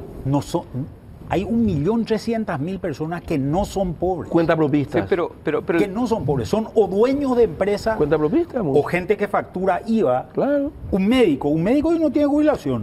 pero ponerle nomás a toda la gente que tiene un ingreso, sea cual sea. Sea cual O fuera. sea, agarrar la encuesta ahora y le aplicar un 10% y meterse un poco como si fuera una jubilación. Todos los años va a tener 4.500 millones de dólares anuales para poder financiar tu déficit de infraestructura. Espectacular. Si es que uno hiciera una reforma de pensiones y la agarrara a todo, le metieran una bolsa así descaradamente, en 10 años vamos a poder cerrar la brecha de infraestructura Muy con bien. ahorro interno generado ahí. Muy bien. ¿Entendés? Y eso es algo, por ejemplo, que yo no veo que los candidatos hagan. Nadie dijo. O sea, en realidad varias veces decimos, cada vez que venimos Nosotros siempre decimos, pero decimos, nadie ¿entendés? O sea, yo creo que alguna vez le Sí, escuché pero a no sos Víctor, candidato, pues. le escuché a No, no vos, somos ¿entendés? candidatos. Vos no sos candidato. Digo, No yo somos candidatos. O sea, yo, No por somos. ejemplo, cada vez que me invita Luis, yo vengo acá, pucha, siempre casi lo mismo. Por eso le pasé la ¿entendés? pelota a él. Entonces es como, pucha, no sé, los candidatos miren a veces la tele por lo menos para escuchar algunas ideas, no sé. Sí, 38.000 millones, digo yo. Él dice 26.000 millones, lo que fuere, 20.000 que sea. Acá está la plata. No, yo no soy la plata. No, Pero después no. van a venir a pedir a mí. Pero acá es decir sencillito, de 10% sobre eso. Tenés la plata. Y ese es ahorro de largo plazo. 10% sobre sus ingresos, Sobre 10% su ingreso, del consumo. sobre su ingreso. Solo que para eso la plata se mira pero no se toca, no se roba. Y bajo tiene que ser el costo administrativo. ¿Cuál es la institución que maneja? Es la pregunta ahí. Sí, pero ¿verdad? ahí está el Y ahí tema. está el Ahí tenés tema, que romper el el IPS. político, pues. Ahí Claro. tenés que romper el IPS. Claro, El tenés que IPS romper el tiene- monopolio de IPS. O sea, IPS no nos sirve para esto. No, sirve, No. IPS Y no tiene sirve que de nada. ser un sistema de capitalización individual Claro, para acabo de mucha decir. gente. Si tiene un sistema mixto como el uruguayo, tiene O que ser. tener un sistema hasta cierto punto vos metés en el IPS y más allá metés en otro. Sí, pues. Ahí se pueden pensar en distintas alternativas, ¿verdad? Pero esto te genera un ahorro. Imagínate que vos le digas a esto, le des un negocio a los bancos, que los bancos hagan este negocio, con la única condición de que no pueden invertir, no pueden comprar CDA y no pueden invertir fuera de Paraguay. Muy bien. Ahí vos mitigás el déficit infraestructural de ANDE en transmisión y en distribución. Y que sea privado eso. ¿Por qué no hacemos más CLIFSA? Y a eso voy, que sea privado. Se me fue el tiempo, acá me avisa. Pero un minutito me queda. Bueno, ahí está. No, ahí está. O sea, qué interesante porque estas son propuestas prácticas, como decía Manuel, que no tienen que ver con, digamos, cuestiones políticas, partidarias ni ideológicas. Es una cuestión pragmática para solucionar problemas. Sí, hay que suspender esa dicotomía que es falsa, oferta versus demanda, izquierda versus derecha, como hacen los chinos. ¿Cómo es que dicen los chinos? No importa si el gato es negro o es blanco con tal que case ratones. Sí. Ya Japona, vea. Muchísimas gracias, muchísimas gracias. Ojalá esto estén tomando apuntes los candidatos, ¿verdad? O tienen ya esta propuesta, pero no son fáciles de vender, a lo mejor para conseguir los votos, y por eso es que están prometiendo alguna otra tontería. Pero bueno, nos vamos a encontrar recién después de las elecciones. El próximo domingo, obviamente, no vamos a estar haciendo la cobertura de las elecciones. Espero que esto también te sirva. Escuchar lo que dicen los candidatos, por lo menos algunas de las propuestas. Intenta votar racionalmente, es lo único que te voy a pedir. Nos vamos a encontrar después de las elecciones. Gracias, feliz retorno. Inteligente.